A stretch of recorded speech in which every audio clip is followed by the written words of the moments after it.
Cuando llegó a donde estaban los discípulos, vio una gran multitud alrededor de ellos y escribas que disputaban con ellos. Y enseguida toda la gente, viéndole, se asombró y corriendo a él le saludaron. Él les preguntó: ¿qué disputáis con ellos? Y respondiendo uno de la multitud dijo: Maestro, traje a ti mi hijo, que tiene un espíritu mudo, el cual donde quiera que le toma le sacude y echa espumarajos y cruje los dientes y se va secando. Y dije a tus discípulos que lo echasen fuera y no pudieron. Y respondiendo él les dijo: oh generación incrédula, ¿hasta cuándo he de estar con vosotros? ¿Hasta cuándo os he de soportar? Traédmelo.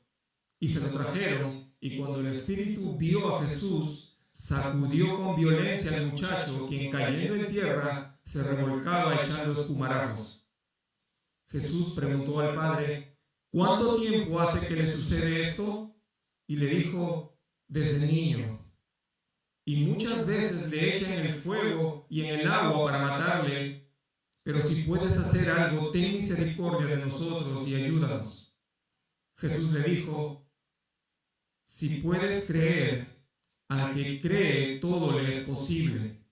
E inmediatamente el padre del muchacho clamó y dijo: creo, ayuda a mi incredulidad. Y cuando Jesús vio que la multitud se agolpaba, reprendió al espíritu inmundo diciéndole: espíritu mudo y sordo, yo te mando, sal de él y no entres más en él. Entonces el espíritu, clamando y sacudiéndole con violencia, salió, y él quedó como muerto, de modo que muchos decían: está muerto. Pero Jesús, tomándole de la mano, le enderezó y se levantó. Cuando él entró en casa, sus discípulos le preguntaron aparte: ¿por qué nosotros no pudimos echarle fuera? Y él les dijo: este género con nada puede salir, sino con oración y ayuno. Hermanos, tomen asiento. Creo que cuando leemos esta porción de la Escritura, podríamos decir que Pedro tenía razón suficiente para desear aquel encuentro entre Jesús, Moisés y Elías no acabara. Esto es quizás lo que él quería evitar, específicamente lo que está pasando aquí. Él estaba en la presencia de la gloria del Hijo, esta gloria que se le ha sido revelada ante sus ojos, y ahora vuelve a la realidad del ahora. No solo él, pero también Jacobo y Juan han gustado de un destello de lo que es la gloria del Hijo, esa gloria que está por venir, aquella gloria que ellos y toda la iglesia del Señor un día no muy lejano estaremos gozando y compartiendo por la eternidad. Pero es necesario que vuelvan a la realidad del hoy, porque es necesario que ellos sigan siendo capacitados y entrenados para la hora que el Señor mismo les va a encomendar más adelante. Lo que ellos acaban de presenciar en el monte de la transfiguración les debe de servir de ánimo para que todo aquello que aún debían de enfrentar, todo aquello que iban ellos a pasar, lo sustente. Aún la fe de ellos debía ser probada y perfeccionada por Jesús mismo. Ese momento sublime de la transfiguración de Jesús debía acompañar sus corazones hasta el destino final. Es como cuando un novio ve la fotografía de su prometida, aquella foto lo acompaña hasta aquel día en donde unirán sus vidas. Para este novio no hay cosa más importante que llegar a ver a su prometida vestida de blanco. Aquel día y aquella foto lo animan a seguir adelante. De manera similar, estos discípulos, hombres que hace mucho tiempo atrás eran simples pecadores, ¿verdad? Pescadores y pecadores, debían atesorar aquella imagen del Cristo glorioso y así poder tener ánimo para todo lo que se venía adelante. Hasta el día que ellos también compartan esa gloria, el día que estén reunidos con su Señor. El autor de Hebreos también nos anima a lo mismo cuando dice: puestos nuestros ojos en Jesús, el autor y consumador de nuestra fe. Y una de las cosas que este grupo de discípulos debían de enfrentar no solamente era la persecución de la que ya hemos hablado que la iglesia primitiva sufrió, pero también la falta de fe en el Mesías que había venido, aquel Mesías prometido. Y esta falta de fe no solamente ellos la iban a enfrentar en la audiencia, sino también ellos mismos experimentarían esa falta de fe. Esta porción que hemos leído es un poco extensa, tiene 15 versículos, pero en ella hay una unidad que Marcos nos presenta. Y esto es lo que Marcos nos presenta. El seguir a Jesús implica fe en Él. Eso parece bastante obvio. Aunque nuestra fe sea vacilante y débil muchas veces, Él es suficiente. Él es el poderoso. Solo en Él nuestra fe encuentra descanso y fortaleza.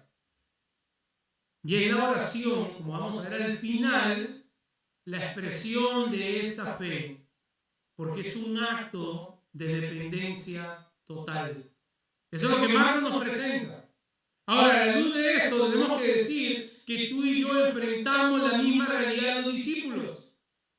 No solo vemos un mundo falto de fe, pero también vemos lo débil que nuestra fe puede ser. Pero volvamos nuestra mirada a Jesús, hermanos. No sé si abajo hay otro culto, ¿no? Él es poderoso y suficiente.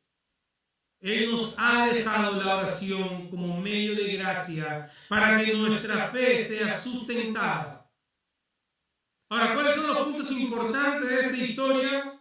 O mejor dicho, ¿de qué manera Marcos lo ha estructurado para presentar su argumento? Y creo que lo he hecho de la siguiente manera, y es lo que vamos a estar viendo hoy. Primero, Marcos nos presenta el hecho. ¿Qué es lo que está pasando? Versículo del 14 al 17. Del 18 al 22 nos presenta cómo está pasando. Esta es la recopilación de datos.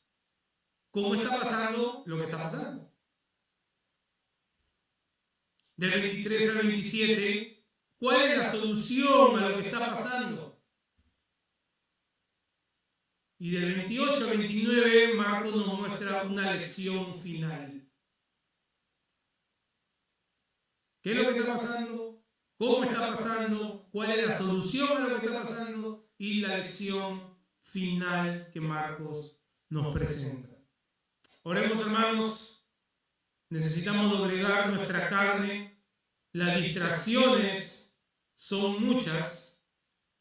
Y pidámosle al Señor que nos permita experimentar el gozo, hermanos, el gozo de saber que el Señor habla a su iglesia por medio de hombres imperfectos, insuficientes en sí mismos, pero que es su Espíritu Santo el que hace lo que es imposible para el hombre. Acompáñenme en oración, por favor. Domingo tras domingo, Señor, el plan que tú has trazado para tu iglesia es que tu palabra se abra y sea expuesta, no imponiendo, Señor, lo que en ella no hay, sino exponiendo el mensaje que tú has dejado para nosotros. Tu voz es audible, Señor, cuando leemos tu palabra, y es tan necesaria para nosotros, es tan necesaria para nuestro corazón rebelde, nuestro corazón distraído, temeroso. Necesitamos tanto de tu palabra, y hoy como iglesia, Señor, si en algo estamos de acuerdo es que tú hablas por medio de tu palabra. Edifícanos, Señor. Redargúyenos, exhórtanos, amonéstanos y consuélanos por medio de esta porción de tu palabra que es perfecta. En nombre de Cristo, te ruego, Señor, me ayudes. Amén. Vamos entonces al hecho. ¿Qué es lo que está pasando? Versículo 14. Dice, cuando llegó a donde estaban los discípulos, vio una gran multitud alrededor de ellos y escribas que disputaban con ellos. Miren lo que ha sucedido. Mientras Jesús está en el monte con sus discípulos, se había formado lo que llamamos un alboroto.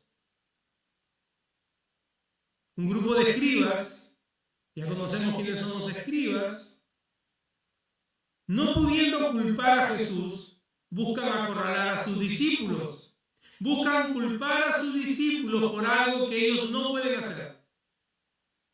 Los culpan por la insuficiencia de ellos ante un problema que ellos en sí solos no podrían solucionar.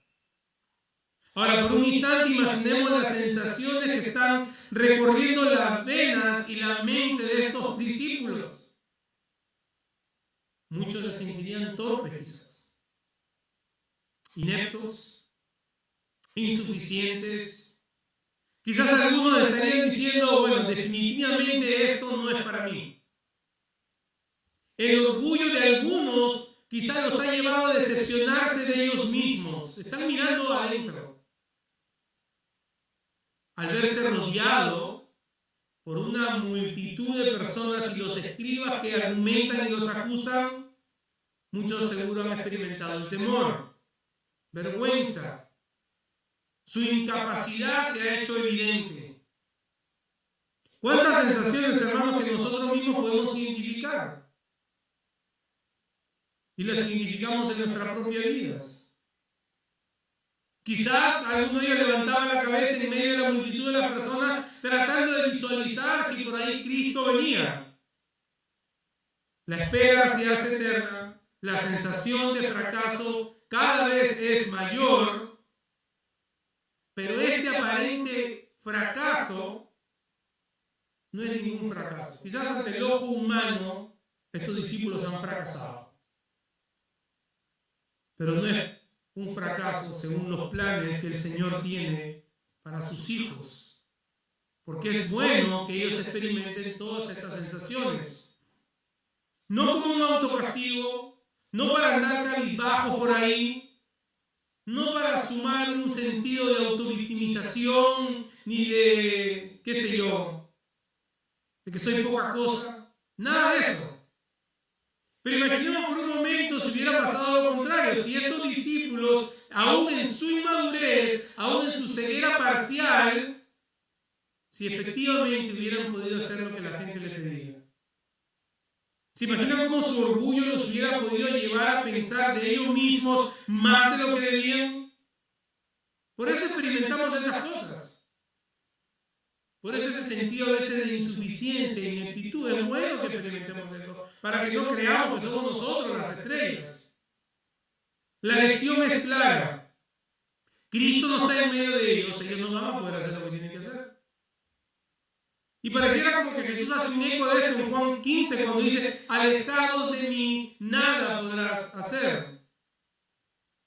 Así que esta lejanía física, Jesús que no está en medio de ellos, nos deja una gran lección espiritual. Si Cristo no está presente en medio de lo que la iglesia hace, no hay efecto alguno. Las vidas no son convertidas, las vidas no son transformadas. No hay el anhelo de crecer en santidad. No hay nada.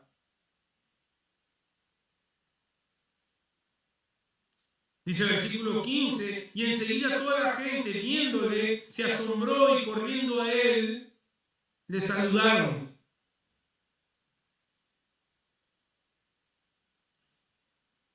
¿Qué es lo que les sorprendió de Jesús? No se nos dice qué es lo que nos sorprendió de Jesús.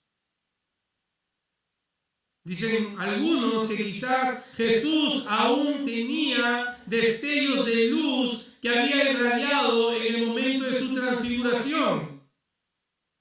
Pero eso no tendría mucho sentido porque él mismo le ha mandado a sus discípulos que no dijeran nada hasta que él haya resucitado. Así que esta interpretación es poco probable.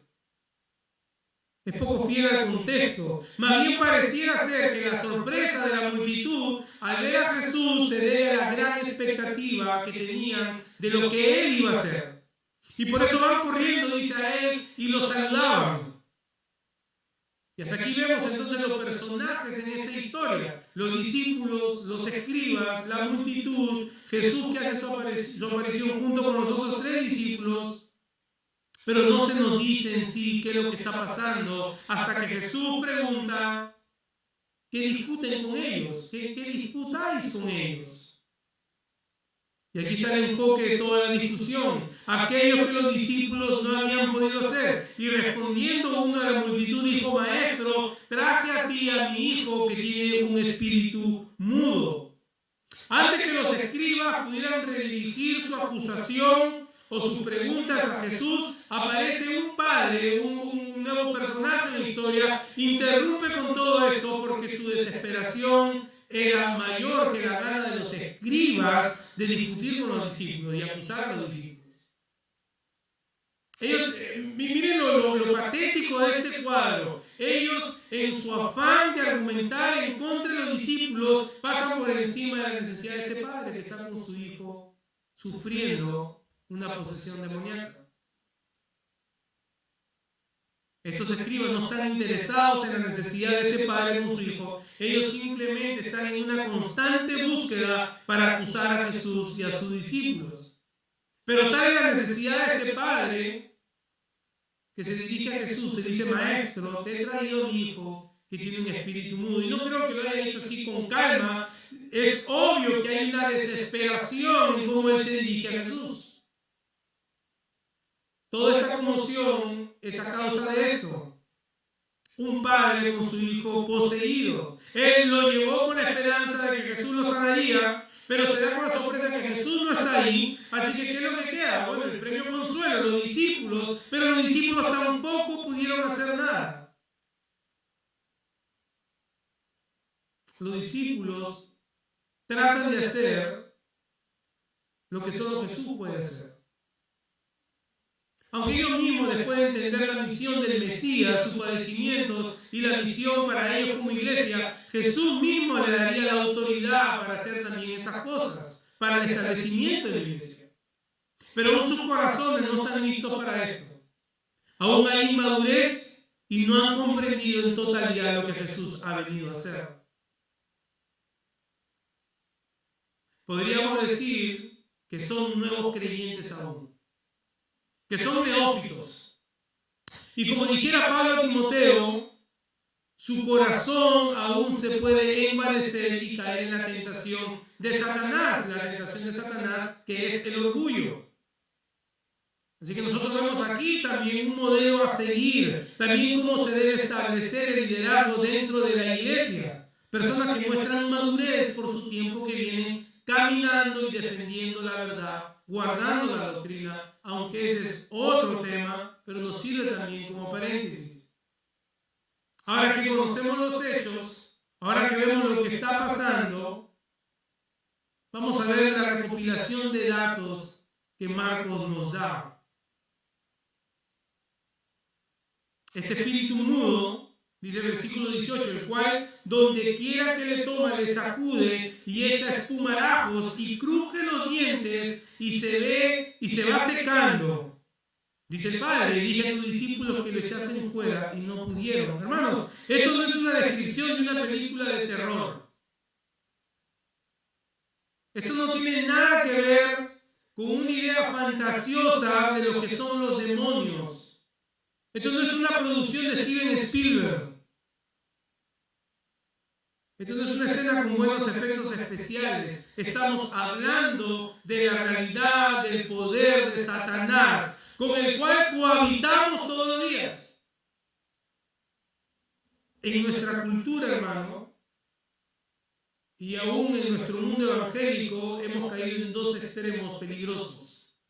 Por un lado, ignorar por completo el poder de Satanás, ignorar por completo el poder del diablo y sus secuaces. Pensamos que no existe. Pero por otro lado, otro extremo muy peligroso es dar un sobreénfasis al poder que efectivamente tienen. Todo es Satanás. Pecó, Satanás. Chisme, espíritu de chisme. Vanidad, espíritu de vanidad. Borrachera, espíritu de borrachera. Todo es Satanás. Y ambos extremos son demasiado peligrosos. Porque hemos olvidado que el poder que tiene Satanás es un poder que está bajo la autoridad de Dios. Es una pérdida de tiempo cuando las iglesias van matando a Satanás. Dios le ha dado una libertad limitada para que obre conforme Dios quiere que obre. Martín Lutero dijo: hasta Satanás, hasta el diablo, es el diablo de Dios. Es como un perro que tiene una cadena hasta cierto límite, hasta ahí no va a llegar porque es lo que Dios le ha permitido. Así que él no puede hacer nada sin que Dios no se lo permita. pero hará todo lo posible por destruir y pervertir todo aquello que Dios ha creado como bueno. Ahora, ¿cómo funciona eso? En nuestra mente finita no lo podemos entender. Pero nosotros en la actualidad, muy rara vez enfrentaremos un escenario así como este. Quizás todos están esperando que el diablo se manifieste de esta manera. Es más, hay personas que anhelan ver escenarios así. Yo no entiendo por qué. Quizás no enfrentamos esto, pero el fin del poder del diablo es el mismo en la actualidad. En este caso vemos cómo atenta en contra de la persona, en contra de su físico, lo quiere destruir. Este muchacho traía daños evidentes. Por encima de esto, me imagino el corazón del padre, su preocupación. Se vio quizás aún mayor su preocupación al ver que los discípulos de Jesús no pudieron hacer nada al respecto. Dios no ha permitido que estos discípulos hagan una demostración de poder para mostrar que los demonios se sujetan al Dios encarnado. Por eso ellos no pudieron. ¿No? Pero es un lado de la moneda. Porque Jesús lanza unas palabras acusatorias. Dice, oh generación incrédula, ¿hasta cuándo Él está con vosotros? ¿Hasta cuándo os es de soportar? A primera vista, es difícil determinar si estas palabras están dirigidas a toda la multitud, al padre del muchacho, o solo a los discípulos que han tratado y no han podido expulsar al demonio. Ahora creo que el contexto o las evidencias del texto nos apuntan a que esta reprensión va en contra de sus discípulos. El problema en los discípulos es un asunto de fe, no que ellos no hayan tratado. El Padre lo deja bien claro, dice, no pudieron. O sea, ellos trataron de hacer, pero no han podido. Y es porque trataron en sus fuerzas, y es porque trataron siendo dependientes de ellos mismos, olvidándose de realmente quién es Jesús. Así que la reprensión va directamente para los discípulos. Estos discípulos que han compartido tiempo con Jesús, que han visto los prodigios de Jesús, ya Jesús en otras circunstancias también ha sido fuerte con ellos. Recordemos hace unos capítulos atrás, después de la alimentación de los 4,000, Jesús los acusa de tener un corazón endurecido y falto de entendimiento. Le dice, ¿aún no comprenden? ¿Aún no entienden? ¿Tienen el corazón endurecido? Esta ocasión no es diferente. A pesar de que han recobrado la vista espiritual, aún tienen una ceguera parcial y eso no los lleva a contemplar verdaderamente quién es Jesús. Así que ellos solo pueden tratar de hacer algo sin depender de Él. Pero su incredulidad se va a hacer evidente en la reprensión de Jesús. ¿Hasta cuándo tendré que soportar? El teólogo Sinclair Ferguson comenta lo siguiente acerca de este episodio. Marcos captura de manera vívida la presión en la vida de Jesús en estos versículos. Mientras estuvo en la montaña, fue testigo de la ceguera espiritual de sus discípulos. Descendiendo de la montaña, ahora es testigo de su incredulidad. Y aquí nos es pertinente, hermanos, hacer un alto.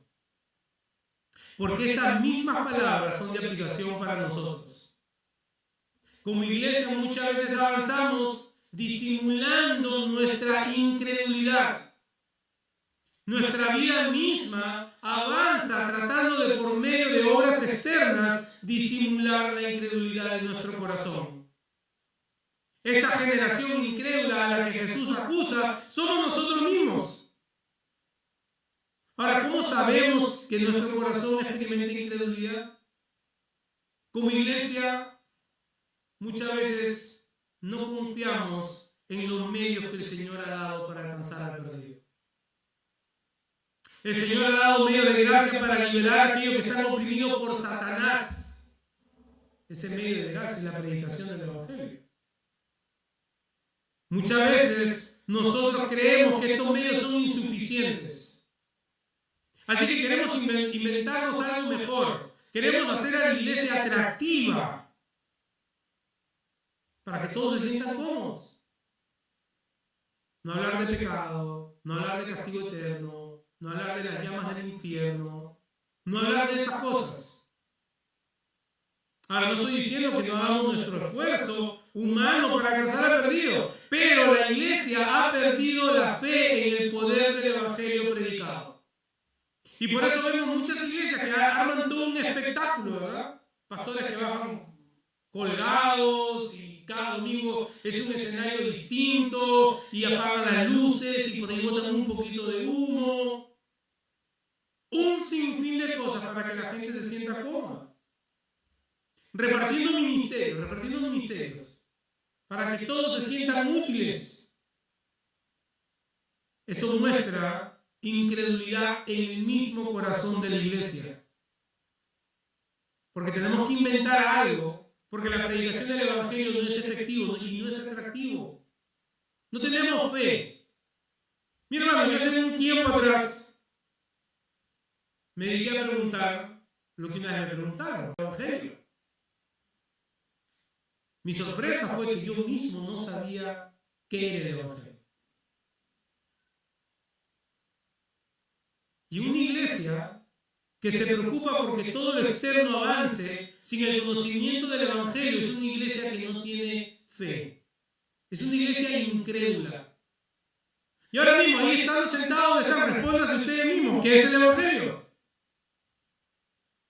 Y se van a dar cuenta con una sorpresa que no es muy grave. Muchas veces no podemos ni siquiera decir. Pero le hemos restado importancia al evangelio. Todos tienen que estar bien. Con tal de que todos trabajen con un corazón sincero, estamos bien. Y eso no es así, hermanos. Hemos perdido fe en el poder del evangelio predicado, no solamente para la salvación de los que se pierden, pero para la edificación y la instrucción de la iglesia. Entonces se cree que el evangelio es solamente la entrada a la salvación y el resto del creyente ahí ve cómo avanza. Y sin la realidad del evangelio estamos perdidos. Steve Lawson, predicador y teólogo, dice lo siguiente: no es la escasez de predicación lo que vemos en el día de hoy. Predicación abunda. Basta con prender el YouTube. Es escasez de predicación fiel a la escritura la que inunda los púlpitos. Personas que se suben y dicen: el Espíritu va a hablar. Y nunca abren la Biblia. O abren la Biblia solamente para imponer sus posturas. Y muchas veces la iglesia muestra estos síntomas que nos deja ver la incredulidad en su corazón. Pero ahora individualmente, ¿cómo yo sé que estoy experimentando incredulidad? Uno de los síntomas es que dejo de luchar en contra de mi pecado. Dejo de luchar en contra de mis tentaciones. Voy detrás de lo que mi corazón me dictamina. Y esto es porque estoy experimentando incredulidad. No muestro el evangelio en mi vida, ni tampoco lo comparto. Temo más al hombre que a Dios mismo, y todo esto por la incredulidad que hay en mí. Me lleno de temores, me lleno de ansiedades, me lleno de inseguridades, me autovictimizo. Todo esto por incredulidad en mi corazón. Me gana el orgullo, no ejerzo el dominio propio, el fruto del Espíritu no es evidente en mi vida y todas estas cosas apuntan a un corazón incrédulo. Ahora quizás también cabe la acotación aquí a estas alturas que el énfasis, hermanos, del pasaje no es enseñar que la iglesia tiene que ir por ahí liberando endemoniados. Porque este pasaje muchas personas lo usan fuera de su contexto para eso. No todos están endemoniados, pero todos fuera de Cristo viven bajo la influencia de Satanás. Todos fuera de Cristo. Y estamos llamados a liberar al cautivo por medio de la predicación del evangelio, no por medio del servicio de liberación, ni anhelando que por ahí aparezca un endemoniado para liberar. Pero esto no tendrá resultado si no se predica creyendo que ese es el medio que Dios va a usar para la salvación. Así que el fin de todo esto no es hacernos creer que ahora hay que ir buscando por ahí quienes están endemoniados para liberarlos. Lo que también hace evidencia este pasaje, como hemos dicho, es el fin o la meta que Satanás siempre tiene en mente. Miren el versículo 20. Jesús, terminando el versículo 19, dice: traédmelo, traigan a este muchacho. Y se lo trajeron. Y cuando el espíritu vio a Jesús, sacudió con violencia al muchacho, quien cayendo en tierra se revolcaba echando espumarajos, convulsionaba el muchacho.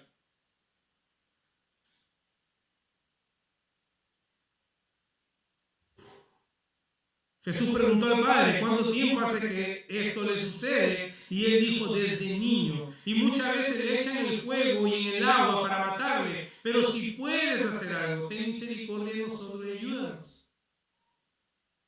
Jesús manda a traer al muchacho inmediatamente. Y cuando lo trae, el muchacho cae delante de él. Y vemos cómo la violencia con la que Satanás trata a este cuerpo, al punto que este muchacho está convulsionando, comienza a botar espuma por la boca. Y el padre mismo dice que parece increíble la imagen, ¿no? El niño está tirado en el piso, Jesús lo mira y le dice al padre: ¿de cuándo está así? El papá dice: desde niño. Las marcas de esta influencia demoníaca en el muchacho son evidentes. Dice que en muchas ocasiones lo ha echado del fuego, lo ha lanzado del fuego para traer daño en su físico, evidencias externas que acompañan esta influencia de Satanás. Y el padre acierta bien en su diagnóstico. Esto es para destruirlo. Esa es la meta de Satanás, ¿no? El ladrón ha venido para robar, matar y destruir. El peligro es que Satanás no siempre usa las mismas estrategias, pero el fin es el mismo. No siempre vas a ver a alguien que está convulsionando. Los muchachos ahora se asombran cuando hablamos de Satanás, piensan que Satanás no existe, pero Satanás los tienta todos los días. Usa diferentes medios, usa amistades, usa las redes sociales, usa la música, usa las diferentes filosofías que se han infiltrado en las escuelas. Estas ideologías que cada día se levantan. Y si usted conversa con muchos de esos muchachos y les expone la posición bíblica, muchos de ellos van a dudar. ¿Por qué? Porque 9 horas al día están influenciados por esta filosofía. ¿Sabe cuántas horas al día nosotros influenciamos a nuestros hijos en posturas y convicciones bíblicas? ¿15 minutos a la semana? Así que ellos repiten lo que le alimentan constantemente. Constantemente. Estas ideologías de género, que el hombre puede ser mujer o que la mujer puede ser hombre, son defendidas de todo extremo. No ves gente convulsionando, no ves endemoniado, pero la influencia y el fin es el mismo: acabar, destruir con lo que es la imagen de Dios en el hombre. Además, esto es atroz. Marcas físicas, ¿ok? Evidentes. Estas operaciones que mutilan a los muchachos, mutilan a las muchachas desde jóvenes, afirmando que muchachos de 8, de 7, de 6 años, si se sienten mujer, bueno, hay que castrarlos. Y si se sienten hombre, hay que cortarle los senos. No vemos gente convulsionando, hermanos. Pero estas ideologías están. Satanás busca el mismo fin. Y si hablan con sus muchachos, hermanos, van a ver que cuando usted les pone esto, van a dudar. Van a decir: no creo que eso es de Satanás. Estamos apercibidos, hermanos. Apercibidos. Lo más triste de esto es que hay iglesias que abrazan estas ideologías. Porque diríamos que el mundo está caótico, la cosa afuera está grave, pero el pueblo del Señor sigue siendo fiel. Y no, vemos que no. Hace poco nomás la iglesia metodista han perdido 1 millón de feligreses porque han abrazado la postura de que Dios ha creado también de manera abierta todas estas diferentes ideologías de género. Entonces ahora ordenan pastores gays, lesbianas, y cuántas, ya ni sé cuántas posturas hay. La iglesia anglicana, la iglesia episcopal, parte de la iglesia presbiteriana, por eso se rompió. Pero hay iglesias que empiezan de poquito. No es que esto se dé de la noche a la mañana. Así como estas cosas en la vida del muchacho empezaron desde la niñez y progresivamente, gradualmente llevaron a este fin, así mismo empiezan las iglesias. ¿Cómo empiezan? Y quizás muchos de ustedes se van a asombrar. Esto empieza cuando las iglesias comienzan a ordenar a mujeres como pastores. Porque hay que darle la vuelta a un sinfín de textos. Y si yo le puedo dar la vuelta a un sinfín de textos, entonces voy a hacer lo mismo con cualquier postura. No se sorprenden, no se escandalicen, esta es la verdad. Así que las cosas empiezan muy sutilmente, de manera progresiva, pero el fin es el mismo, destruir. Así empieza Satanás, muy sutil. ¿Para qué? Para destruir la imagen de Dios en el humano, en todo lo que Él ha creado. Ese es el diagnóstico de cómo está sucediendo lo que está sucediendo. Es el diagnóstico de la vida como la vemos hoy. No podemos ignorar la influencia de Satanás en el mundo, en nuestros entornos más cercanos. Una vez más, esto no quiere decir que todos están poseídos. Pero aquel que no es libre en Cristo es esclavo de Satanás. No hay un área neutra, no hay un intermedio. No, por favor, no me digas eso, yo no soy esclavo de Satanás, vive para Cristo. Bueno, la verdad no, bueno, ese es el caso.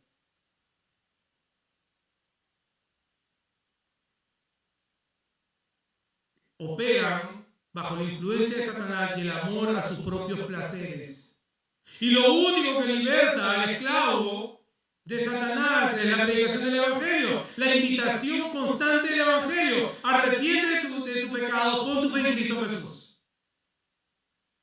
Me preguntaba a mi hijo, papá, ¿por qué todos los domingos hay llamado de arrepentimiento? Porque no sé cuándo el Señor te da arrepentimiento en la vida de los que están aquí. Y así como este muchacho presenta evidencias externas, seguro quemaduras, cicatrices, así en el mundo hoy se ve evidente la influencia de Satanás. Entonces, ante tal situación, este padre de este muchacho con mucha debilidad, mira la honestidad y el dolor en el corazón de este padre. Si tú puedes hacer algo, ten misericordia de nosotros y ayúdanos. Es un clamor de desesperación. Si tú puedes, le dice. Y ese es el momento donde una fe vacilante se encuentra con el Mesías poderoso. Que no lo había dicho, pero es el título del sermón. Porque no es el tamaño de la fe, hermanos, sino en quién está depositada. Muchos hacemos sobreénfasis. ¿Tienes una fe grande? ¿Tienes una fe pequeña? No, hermano, una fe pequeñísima, como el grano de una mostaza, depositada en aquel que es poderoso, es suficiente. Una expresión similar hizo el leproso a Jesús allá en el primer capítulo de Marcos, cuando dijo, si tú quieres, puedes limpiarme. Bueno, aquí no es un problema de que Jesús quiere, el problema es si podría. Esa es la duda del Padre. Si tú puedes hacer algo. Lo que nos lleva al tercer y último encabezado. ¿Cuál es la solución a lo que está pasando? Miren la respuesta de Jesús.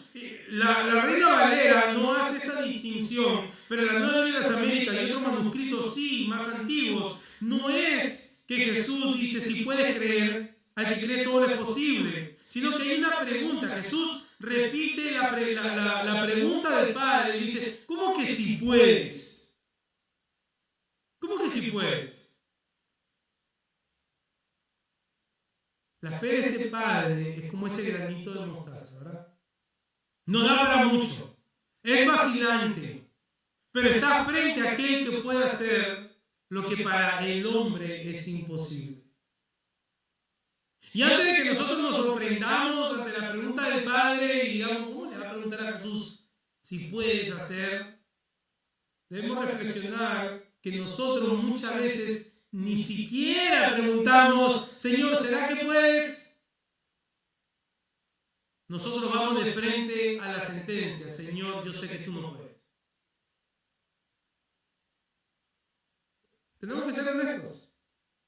En muchas áreas de nuestra vida nosotros ni siquiera preguntamos, Señor, ¿será que puedes? Sino que de una vez decimos, Señor, yo sé que tú no puedes. Así está mi situación y no va a cambiar. Es más, no solo no puedes, sino que ni quieres. Y así es nuestra actitud muchas veces, hermanos.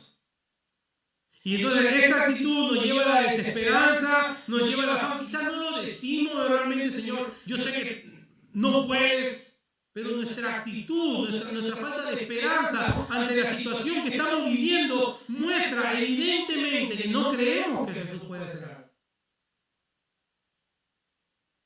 Nos lleva al desaliento. ¿Ustedes han visto una persona desalentada?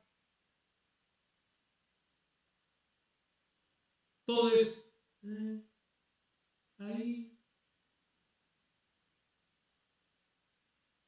Ni un chiste, los niños. Bueno, hay temperamento y temperamento. Estoy hablando de una persona que vive desalentada. Todo tipo de conversación es queja. Así que muchas veces llegamos a la conclusión pecaminosa, Dios no puede hacer nada al respecto.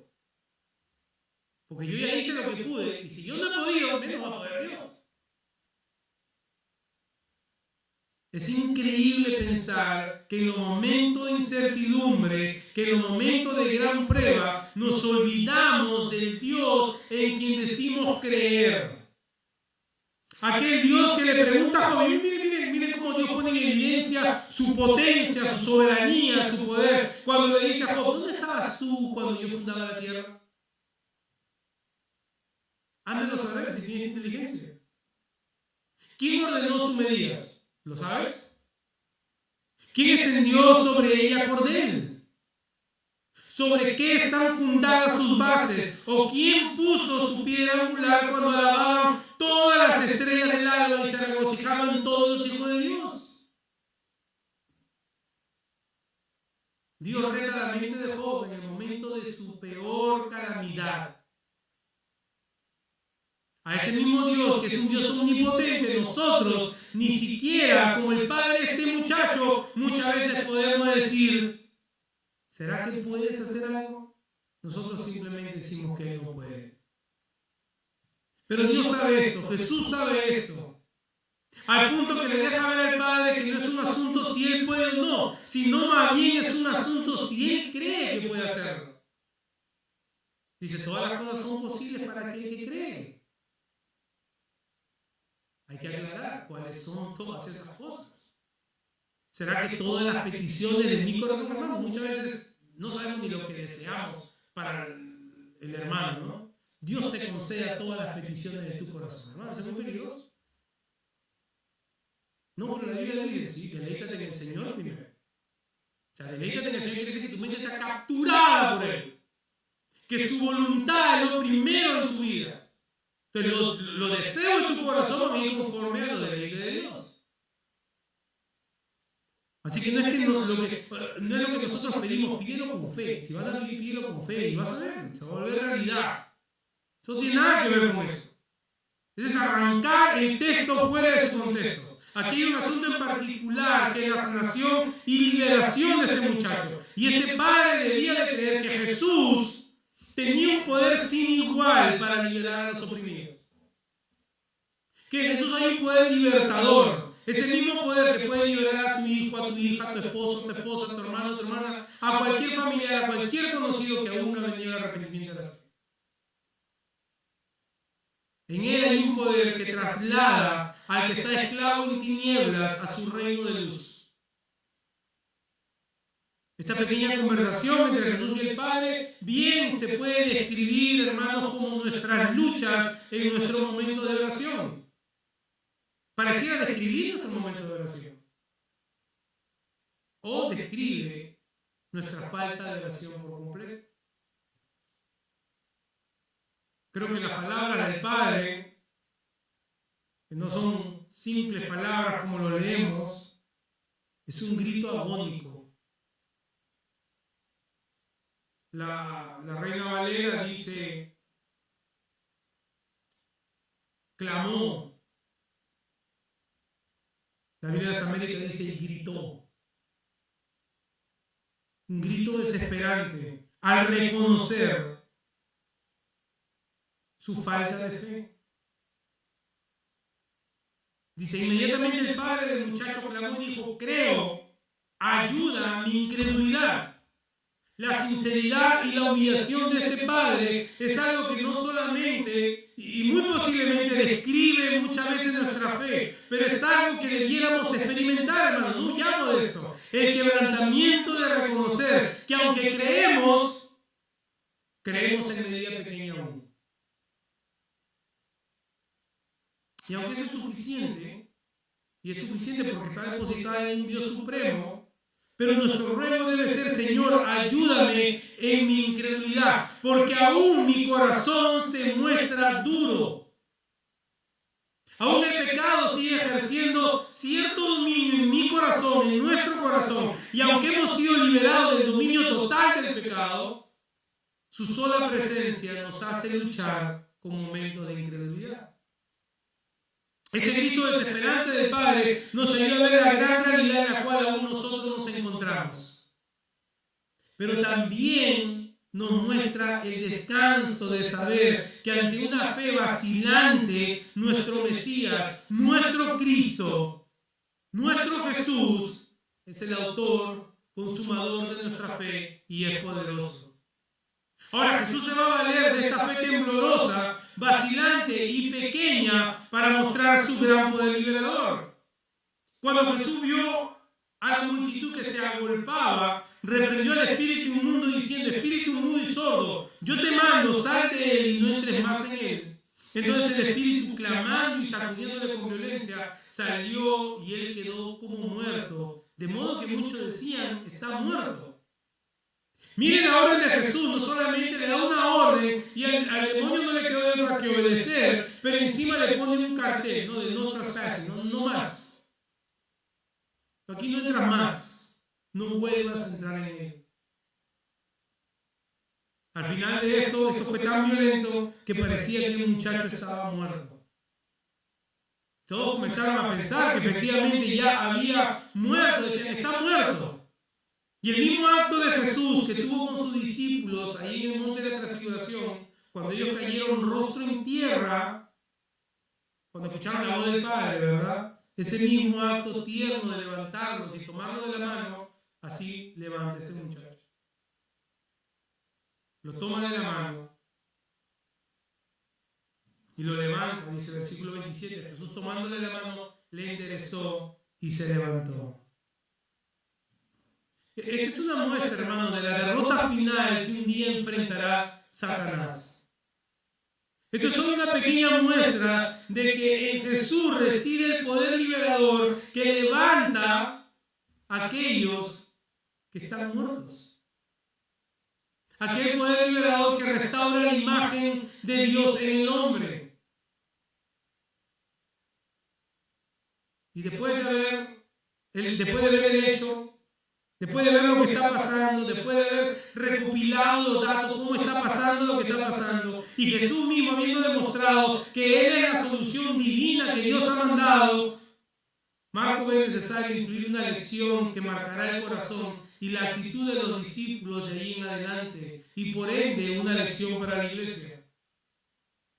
Cuando Él entró a casa, sus discípulos le preguntaron aparte, ¿por qué nosotros no pudimos echarle fuera?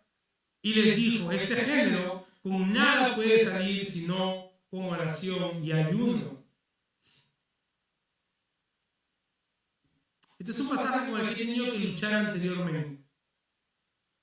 Quizás leemos este versículo y sin haber leído todo el contexto, llegamos a ver un marco de referencia, una idea de lo que tenemos que Marco está diciendo y nos lleva rápidamente a interpretar el texto como que Jesús está diciendo, si quieren expulsar demonios tienen que orar y ayunar. Esta es una interpretación, creo yo, rápida y irresponsable, pero que ha tenido mucha confusión en las iglesias. Tiene que ver con la oración, pero no en el sentido que se le ha dado. El problema radica en el orden que le hemos dado a las cosas. Ora para que esto suceda. Ora para conseguir esto. La oración no tiene como fin que Dios haga lo que nosotros le pedimos. Y ahí está el problema. La oración muestra y debe mostrar nuestra dependencia total en Él. La dependencia que tenemos en aquel que puede hacer lo que nosotros no podemos hacer. La oración tiene que ver con dependencia y con humillación. La oración tiene que ver con creer cada vez menos en mí y creer cada vez más en Él. De humillarme, de mi limitación. Por eso oramos, hermano. Por eso dentro de la oración modelo está, hágase su voluntad. Haz tu voluntad, Señor. Yo me humillo, mi voluntad, mi motivación, mis planes, que sea todo conforme a tu voluntad. Yo escuchaba a un predicador hace poco de una iglesia, una mega iglesia en Nueva York, y decía que él vivía avergonzado de que en algún momento él pensaba así, vamos a orar, pero si es la voluntad del Señor pasará. Él tenía vergüenza de eso. Porque él decía que con la oración, una oración ferviente, Dios decía, sí, eso voy a hacer. Y allá hay 4.000 almas, domingo tras domingo, diciendo amén a eso. La oración no tiene que ver con empujar o doblegar la mano de Dios para que haga lo que yo le pido. Tiene que ver con mi confianza y mi dependencia al Señor. Así que la pregunta que les hace nos deja ver esta confianza. Dice, la pregunta que le hacen los discípulos, dice, ¿por qué nosotros no pudimos expulsar al demonio? Y estaban confiados en ellos mismos. Y la respuesta de Jesús es porque ustedes no dependían de mí. Y nada de lo que sucede en la iglesia, que esté dentro de los planes de Dios para su iglesia, sucederá si no dependemos de Él. Si no nos humillamos ante su mano poderosa. Y la única manera de mostrar que nos humillamos ante su mano poderosa es por medio de la oración. Es orando, orando y orando. Así que esto no es la fórmula para expulsar demonios. Esto es lo que debe caracterizar a una iglesia que cree en la omnipotencia, en la soberanía de Dios. Nos humillamos ante Él, dependemos de Él y lo mostramos orando a cada momento. Así que este es el llamado de atención de Jesús a sus discípulos, dejándole ver que han confiado en ellos y no han dependido de aquel que tiene todo el poder. Como dijera un comentarista, Jesús les está enseñando que la fe que cree es la fe que ora. Y esto, yo todos los días tengo que luchar con esto. Si digo que tengo fe, ¿cuánto tiempo paso orando? La fe que cree es la fe que ora, hermanos. Y qué gran Salvador que tenemos. Qué gran Salvador, hermanos, que tenemos, que podemos decir que ve nuestra fe pequeña, nuestra fe vacilante, y aún así Él es poderoso. Y que aún así Él obra a nuestro favor, a favor de la iglesia, para que todo lo que es su intención para con su iglesia nosotros lo veamos realidad. Que su poder no está limitado en el tamaño de nuestra fe, hermanos. No vaya a creer eso por un momento, no se coma ese cuento. Que aún diciendo, creo, pero ayúdame en mi incredulidad, con todo eso, Él obra. Porque no es una fe grande la que se requiere. Es fe en el Hijo del Hombre, es fe en la persona de Jesús, es fe en el poder liberador que Él ha traído para salvar a aquel que está perdido. ¿Qué situaciones que atraviesas están mostrando tu incredulidad el día de hoy? Quizás tu matrimonio, tus hijos, tu trabajo. ¿Qué áreas de nuestra vida gritan, Señor, yo sé que tú no puedes? qué asuntos hoy, después de haber visto lo que el Señor ha hecho, podemos decir, Señor, yo creo, pero ayúdame en mi incredulidad. Yo creo que tú restauras, Señor, pero mi incredulidad me hace impaciente. Y por esto desfallezco. Señor, ayúdame. Yo creo que por medio de tu Espíritu puedo luchar contra mis tentaciones, pero a veces son tantas que pierdo fuerza. Señor, ayúdame en mi incredulidad. Señor, yo sé que tú eres el Dios de salvación y yo creo que tú vas a salvar a mi hijo, a mi hija, a mi papá, a mi mamá. Ayúdame. Porque en mi incredulidad los veo como casos perdidos.